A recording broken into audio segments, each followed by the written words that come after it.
Assalamualaikum warahmatullahi wabarakatuh. Di sini saya akan menjelaskan yang pertama adalah mengenai desktop environment, display manager, dan Windows Manager. Nah, desktop environment merupakan suatu set lengkap yang terdiri dari berbagai macam perangkat lunak atau software untuk membentuk suatu lingkungan yang memudahkan pengguna dalam pemakaian GNU Linux. Nah, umumnya merujuk ke graphical user interface yang memperlihatkan kiasan desktop di layar komputer modern. Lalu, desktop environment sendiri memiliki perangkat-perangkat pendukung, yaitu yang pertama adalah file manager, window manager, display manager, web browser, music player, di mana web browser dan music player merupakan aplikasi yang sering digunakan oleh user. Lalu contoh desktop environment ada GNOME yang paling terkenal, lalu KDE juga, lalu ada EDE,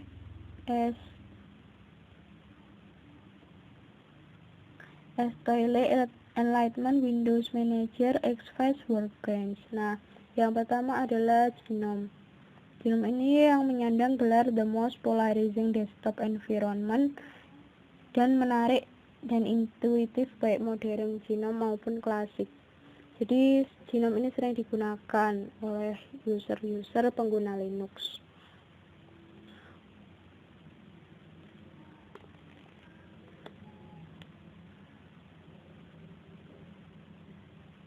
Lalu yang selanjutnya adalah KDE. KDE merupakan suatu desktop environment yang membutuhkan resource besar tapi menyediakan stabilitas, berbagai macam fitur, dan eye candy yang banyak. Nah, OS desktop environment ini seperti Windows 7.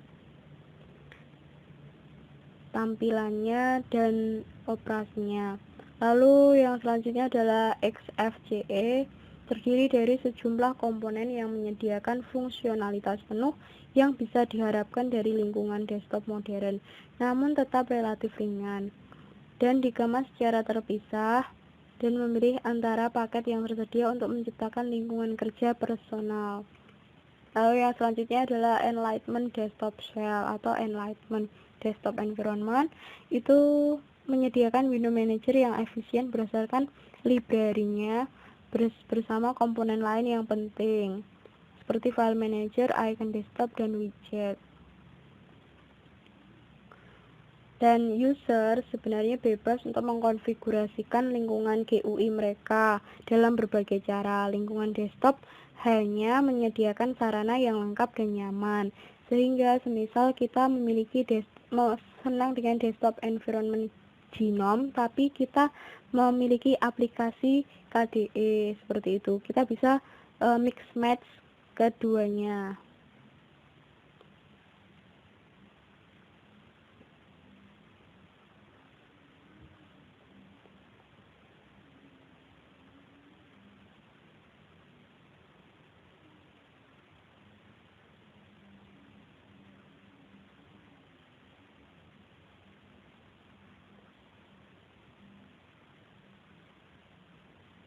Lalu yang selanjutnya ada display manager.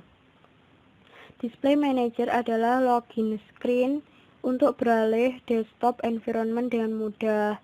Nah, cara kerjanya itu, display manager akan meminta user untuk memilih user login serta menentukan sesi yang akan digunakan, yang memungkinkan user untuk beralih di antara lingkungan desktop dengan mudah.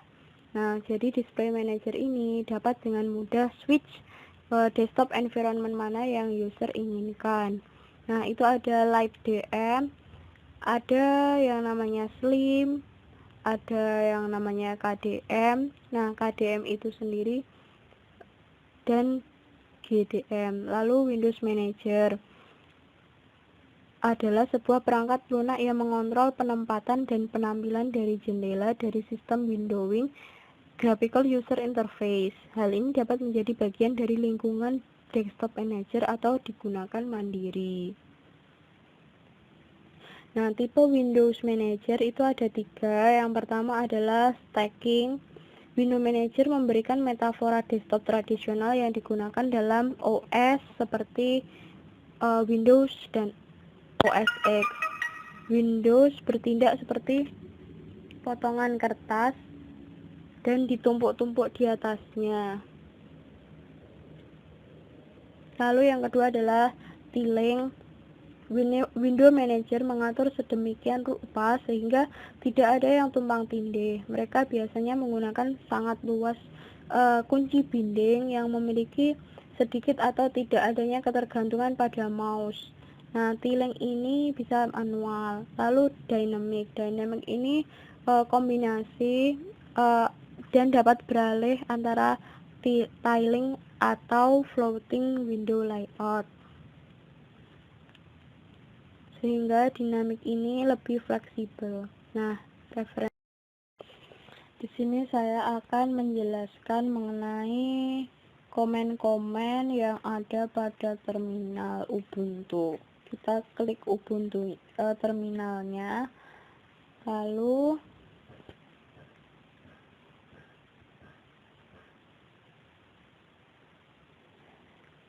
di sini saya akan menjelaskan perintah atau komen seputar file management. Nah, misal cd desktop artinya kita masuk ke dalam folder desktop. Lalu jika kita ingin membuat sebuah folder baru, kita ketikkan mkdir spasi nama folder yang ingin kita buat. Nah, foldernya telah terbuat di desktop. Lalu kita masuk ke dalam foldernya, cd folder Civita, lalu kita enter. Setelah itu kita ingin membuat sebuah file di mana file tersebut dapat kita isi dengan kata-kata. Nah, kita gunakan cat atau cat spasi lebih besar dari spasi nama file dengan ekstensinya. Klik enter, lalu kita ketikkan apa yang ingin kita tulis. Semisal kita ingin menulis aku Devita, lalu Ctrl Z.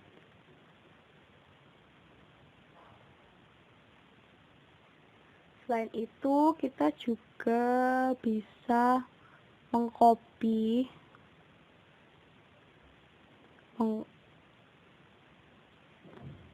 Nah, semisal kita ingin mengcopy file yang bernama 521410006 tersebut, nah kita gunakan cp spasi nama file lama yaitu 521410006.txt dan spasi nama file yang baru, misalkan ini copy.txt. Nah, file akan tercopy seperti tampilan berikut. Lalu kita ingin membuat sebuah folder baru. Caranya adalah mkdir spasi ini baru, misal, maka akan terbentuk folder baru. Lalu kita ingin memindahkan folder tersebut ke direktori yang lain. Kita gunakan perintah mv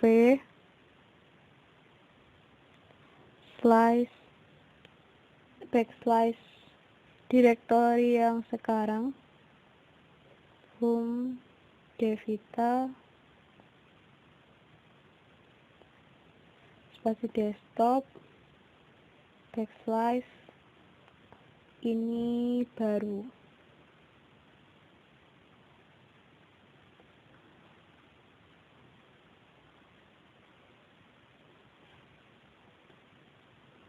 Lalu direktori yang kita ingin pindahkan.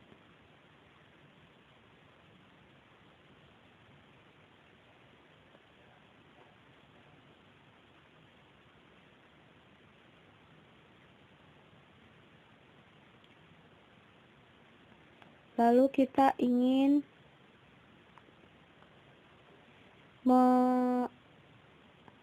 mengupdate data-data atau software-software yang telah. Selain itu, kita bisa meremove dengan menggunakan rmdir. Lalu selain itu,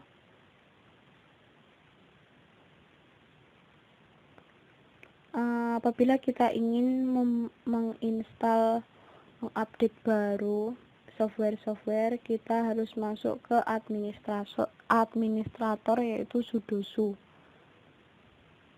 Nah, kita masukkan password kita, klik enter, lalu kita keluar dengan cd.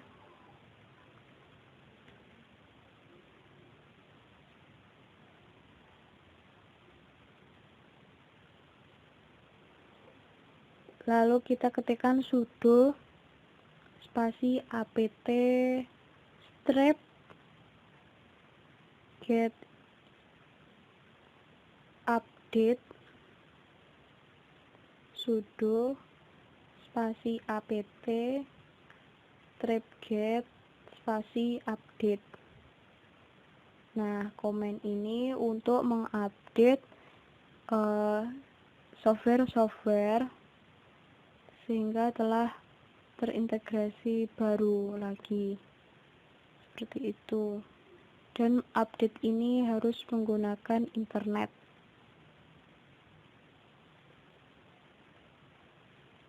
Selain itu, untuk menginstal sudo apt get install, lalu spasi nama foldernya.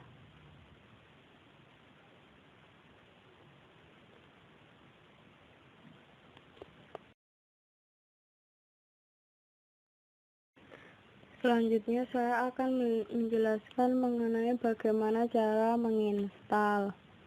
Nah, saya sudah mendownload aplikasi yang berbentuk .deb. Lalu kita masuk sebagai administrator pada terminal, yaitu kita ketikkan sudo enter, masukkan password, lalu ketikkan sudo spasi dpkg spasi -i spasi nama filenya harus sama, yaitu audacity.deb, lalu tekan enter. Tunggu beberapa saat hingga penginstalan selesai.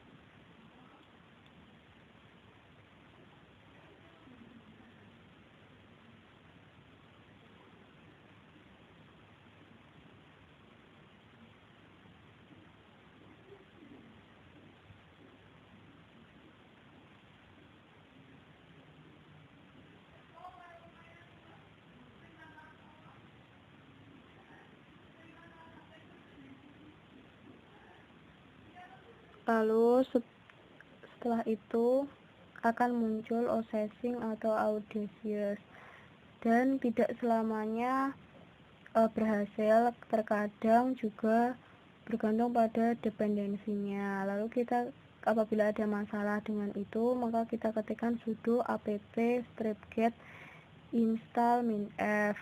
Nah, lalu kita ketik yes atau y. Nah, kegagalan penginstalan ini bergantung pada adanya missing dependency. Nah, untuk mengatasinya kita bisa melakukan seperti tadi.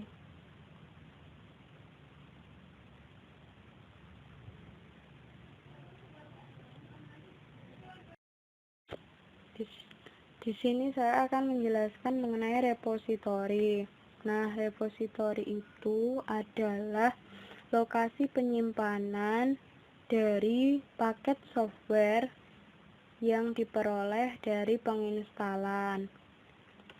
Nah, repositori sendiri itu berisi esensial dan populer software. Dan repositori dapat diakses melalui Pacman. Lalu repositori sendiri dapat kita temui yang pertama di core. Nah, core ini merupakan yang memiliki quality requirement yang paling keras, sehingga user itu harus sign off dulu ketika update package update-nya itu diterima. Lalu yang kedua, ekstra. Nah, ekstra ini mengandung paket-paket yang tidak ada pada core, sehingga ini di line core. Lalu yang ketiga adalah community. Community itu mengandung paket-paket yang diambil dari trusted user dari ARX user repository. Selanjutnya ada multilib, yaitu multilib itu mengandung 32 bit software dan library yang dapat kita jalankan dan kita bangun dari 32 bit aplikasi dan 64 instalasi. Lalu yang terakhir adalah testing. Testing ini mengandung paket-paket yang menjadi calonnya core atau ekstra repository. Selain itu, repository sendiri memiliki komponen-komponen. Yang pertama adalah main, restricted, universe, dan multiverse. Main itu pendukung software yang utama. Lalu ada restricted, yaitu pendukung software yang tidak available jika tidak adanya free license atau lisensi yang lengkap. Lalu adanya universe, itu komunitas software tapi tidak official, bukan pendukung software utama. Lalu yang terakhir ada multiverse, yaitu software yang tidak gratis atau berbayar.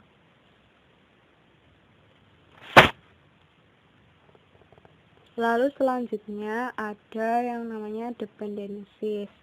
Nah, fungsionalitas dari paket-paket software itu bisa bergantung pada paket-paket yang lain. Nah, ini terjadi adanya ketergantungan.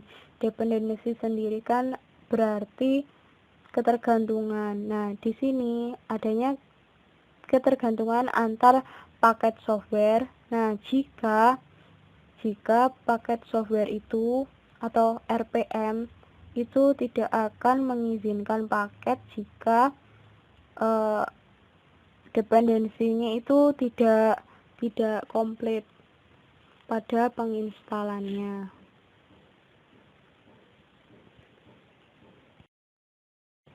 Sini saya akan menjelaskan mengenai software dalam penginstalan. Untuk mengubah wallpaper, kita klik Ubuntu Software Center, lalu pada kolom pencarian kita ketikkan Unity Tweak, TWEAK. Lalu akan muncul pada sisi kanan, kita klik install. Apabila tidak muncul tombol icon install, maka kita perlu mengupdate software pada terminal. Sudo update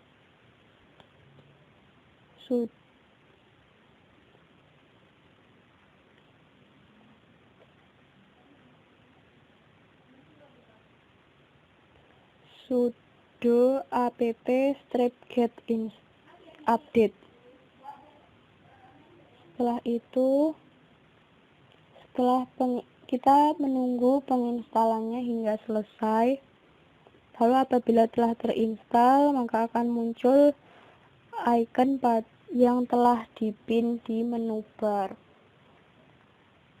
Kita klik 2 kali. Di situ terdapat berbagai pilihan, theme, icon, desktop, dan lain sebagainya. Kita pilih theme.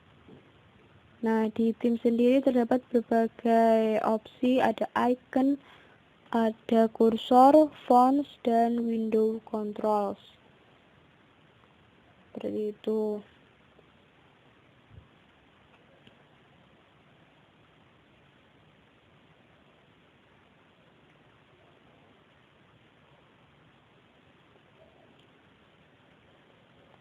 Lalu pada menu theme sendiri,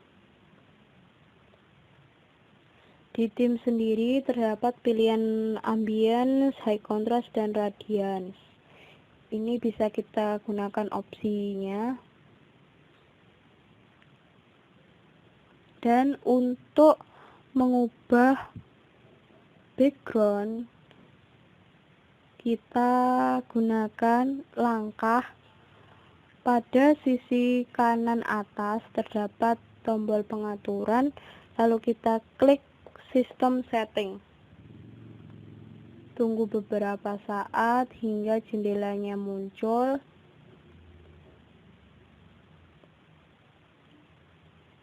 Lalu kita klik appearance.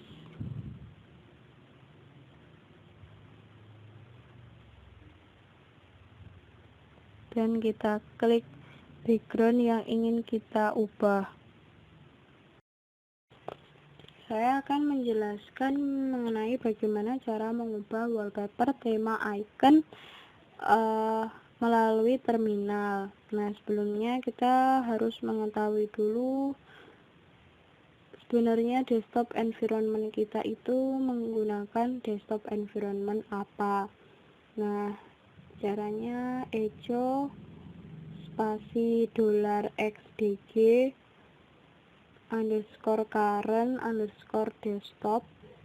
Nah, akan muncul Unity, di mana Unity ini merupakan bagian dari Genome.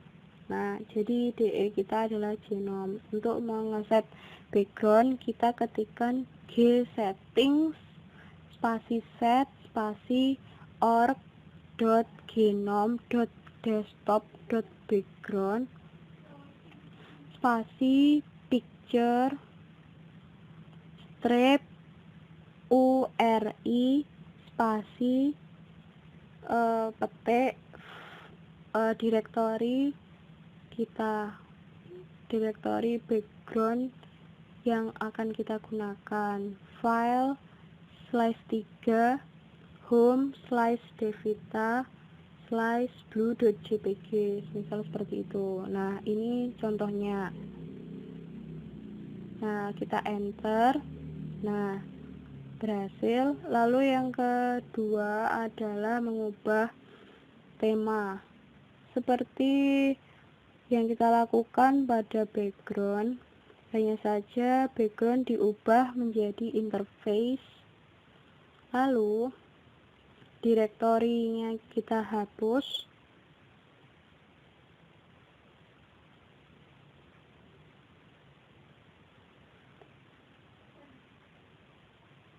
Lalu kita ketikkan gtk strip theme petik single petik, lalu kita masukkan ambience, semisal kita ketikkan enter. Lalu yang terakhir adalah mengubah icon, sama seperti yang kita lakukan pada mengubah tema. Nah, misal namanya white glass, lalu kita hapus gtk strip theme-nya, lalu kita ubah menjadi icon strip theme, lalu kita enter. Yang terakhir, saya akan menjelaskan mengenai user management. Nah, kita buka terminal, lalu kita ketikkan sudo yang artinya kita masuk ke administrator, kita masukkan password, tekan enter. Lalu setelah itu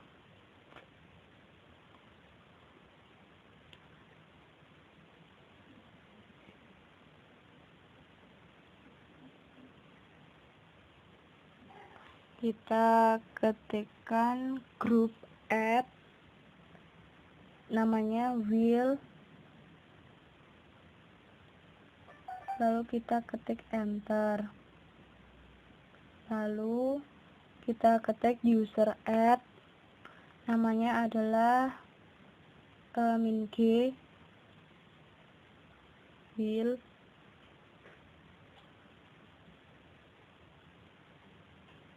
sysop. Maksudnya sysop itu tergabung pada grup will.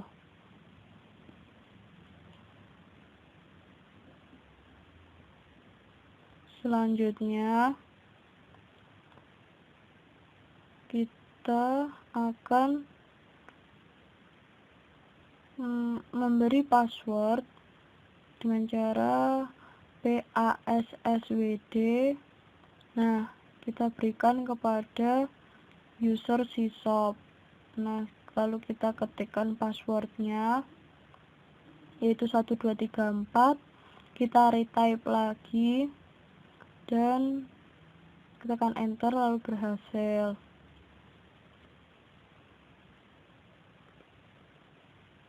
Selanjutnya, kita akan membuat user sebagai user sistemnya, yaitu kita ketikkan user add min r. Nah, kita beri nama Devita atau nama kita masing-masing, tekan enter, lalu kita berikan password dengan cara passwd pada user Devita. Kita ketik enter, lalu kita masukkan passwordnya, yaitu NRP kita 521410006. Lalu kita enter, lalu kita retype passwordnya, lalu kita ketikkan enter, maka user akan terbentuk dua, yaitu sysop yang ada di will dan satunya Devita sebagai user system.